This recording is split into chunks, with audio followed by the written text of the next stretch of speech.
The floorboard beneath my left boot gave a small creak when I shifted my weight. It was the only sound in the room besides the ticking clock above the stove. My wife sat beside me with both hands folded tight in her lap, and across the table, 3 men from the church waited for me to answer a question they had already answered among themselves. Then her fingers touched my sleeve. "Please wait," she whispered. She said it so softly I do not believe the others heard her. But I did. And even now, years later, I can still feel the pressure of her hand against my arm, asking me not to say the words that were already rising in my throat. My name is Jonas. I am an Amish husband, a father, and the head of a household that depends on me to make decisions carefully, even when there is no easy decision left to make. I tell these stories because people outside our way of life often see the plain clothes, the horses, and the quiet roads, but they do not always see the weight that can settle inside a home when faith, family, and church order pull in different directions. As you listen, I would like you to think about this. When does patience become wisdom, and when does waiting become its own kind of surrender? The matter began with my younger brother, Eli. He had always been good with his hands, better than me if I am honest. When we were boys, he could take apart a broken lantern, clean the soot from the burner, trim the wick, and have it working before I had finished finding the right screwdriver. As a grown man, he made cabinets and tables in a small shop behind his house. His joints were tight, his measurements were exact, and he never wasted a board if a smaller piece could still be used. But Eli had a restless mind. He asked questions other men sometimes kept to themselves. He did not ask them to be disrespectful. He asked because he wanted an answer he could understand. That difference mattered to me. It did not matter as much to everyone else. The first trouble came when Eli accepted a larger order from an English contractor. The work itself was not forbidden. Many men in our community sold furniture beyond our settlement. The concern was how the business began to grow. The contractor wanted faster communication. Eli started using a neighbor's telephone more often than the ministry believed was necessary. Then he arranged for a hired driver to take him to 2 meetings in town. Again, neither act by itself was the whole problem.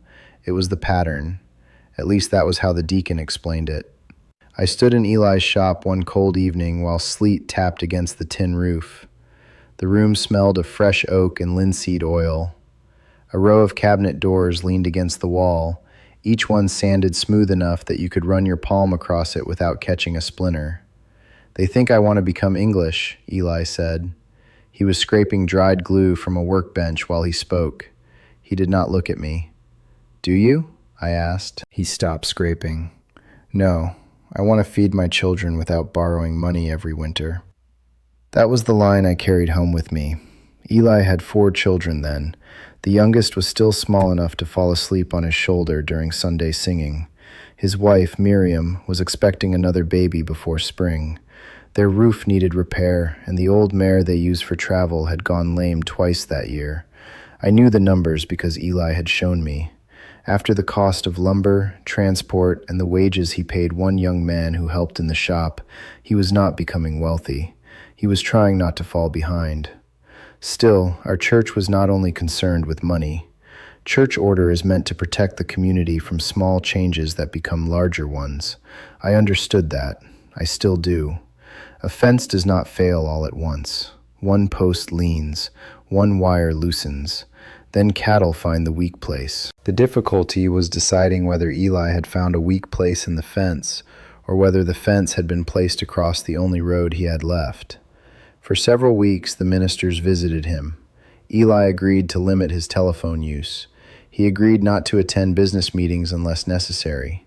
He even offered to let another man handle some communication for him. But the contractor had given him a deadline, and Eli missed it. The next order went to someone else. That loss changed his temper. He did not become loud. Eli was never a loud man. He became quiet in a sharper way. At gatherings, he stood near the edge of the room. During worship, his singing weakened. Once, after a minister's meeting, he left without shaking hands. People noticed. People always notice what a man does after correction. Then came the Sunday when Eli did not attend worship. He said Miriam had been unwell. That was true. But someone had seen him in the shop that morning, and by Monday the story had already changed. Some said he had worked through the service. Others said he had refused to come because he was angry.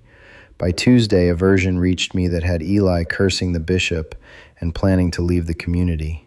None of that was true.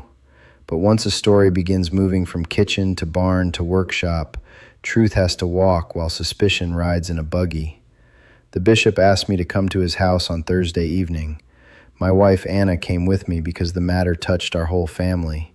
The bishop's kitchen was warm, almost too warm. A kettle steamed on the stove. Wet coats hung near the door, and melted snow made a dark line beneath them. The bishop sat at the head of the table. The deacon and one minister sat beside him. At first, the conversation was calm. They asked what Eli had told me. I answered plainly. I said he was frustrated. I said he believed the church had judged his intentions instead of his actions.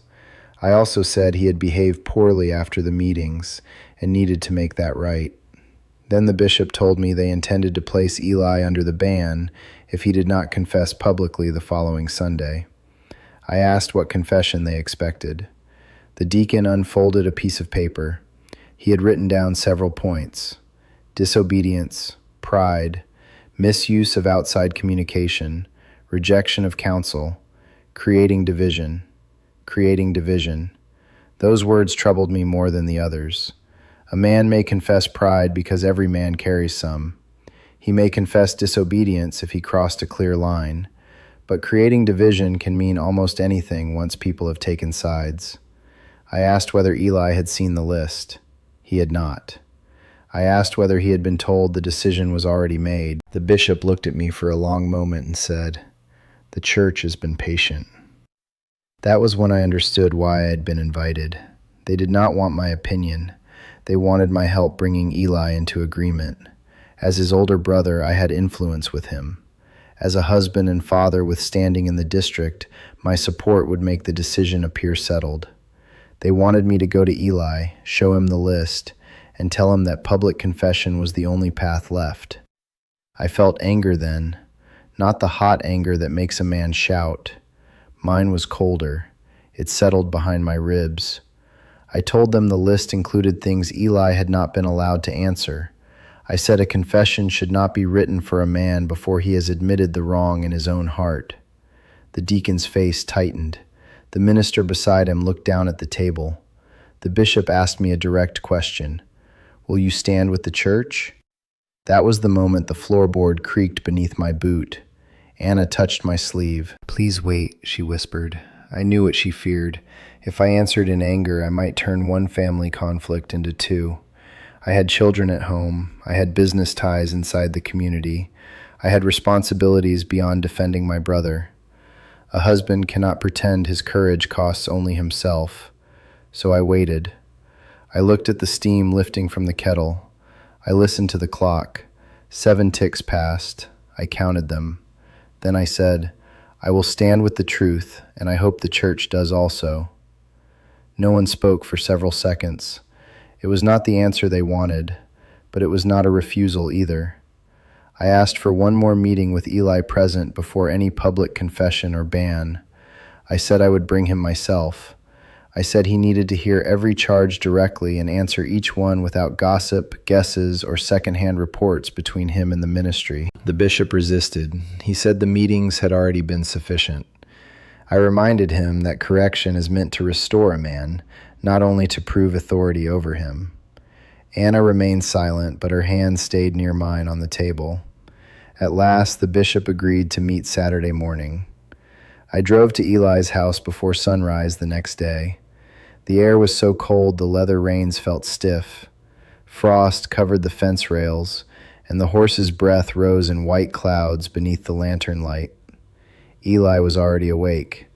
We sat in his workshop on 2 overturned crates. I showed him the written points.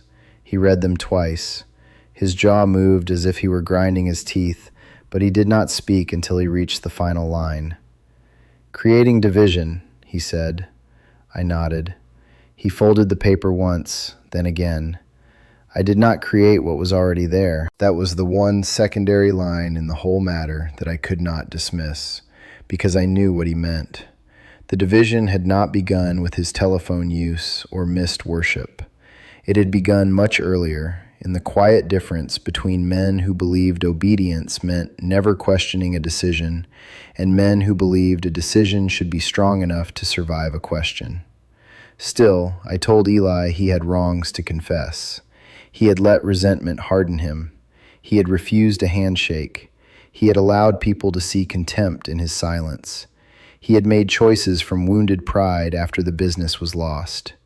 He listened.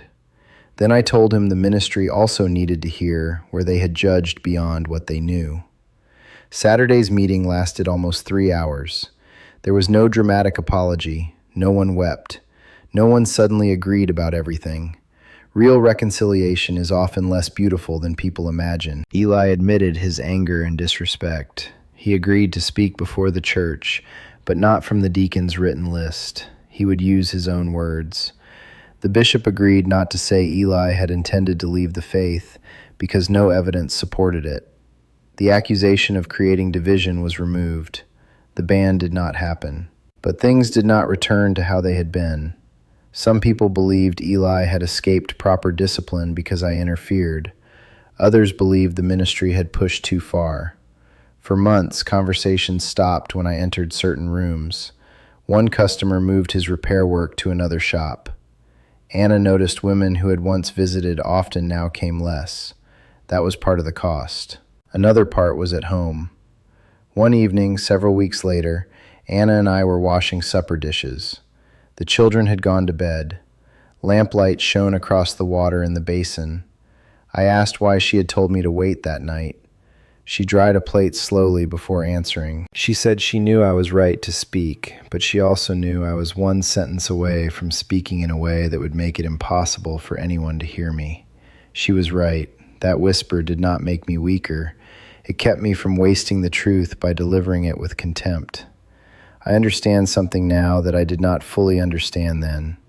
A husband is sometimes expected to act quickly because hesitation looks like fear. A church leader may feel the same pressure because changing course can look like weakness. But there are moments when waiting is not surrender. It is the discipline of refusing to let anger choose your words.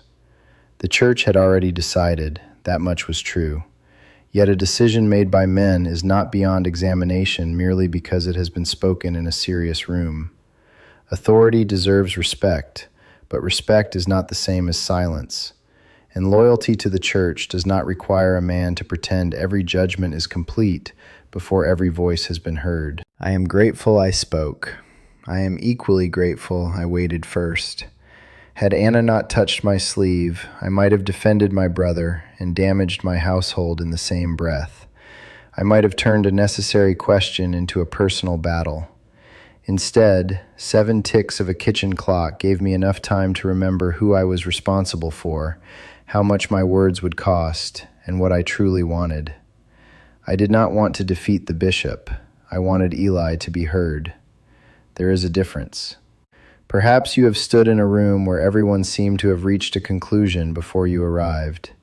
Perhaps someone you loved was being discussed as though their heart could be reduced to a list on a piece of paper. In such a moment, speak honestly. But before you speak, make certain you are trying to restore what is right, not simply punish those who have disappointed you. That is what my wife's whisper taught me. If you value honest stories about Amish marriage, family, faith, and the decisions that shape a household, you are welcome to subscribe. And I would like to hear your answer in the comments. Have you ever had to ask people to reconsider a decision they believed was already settled?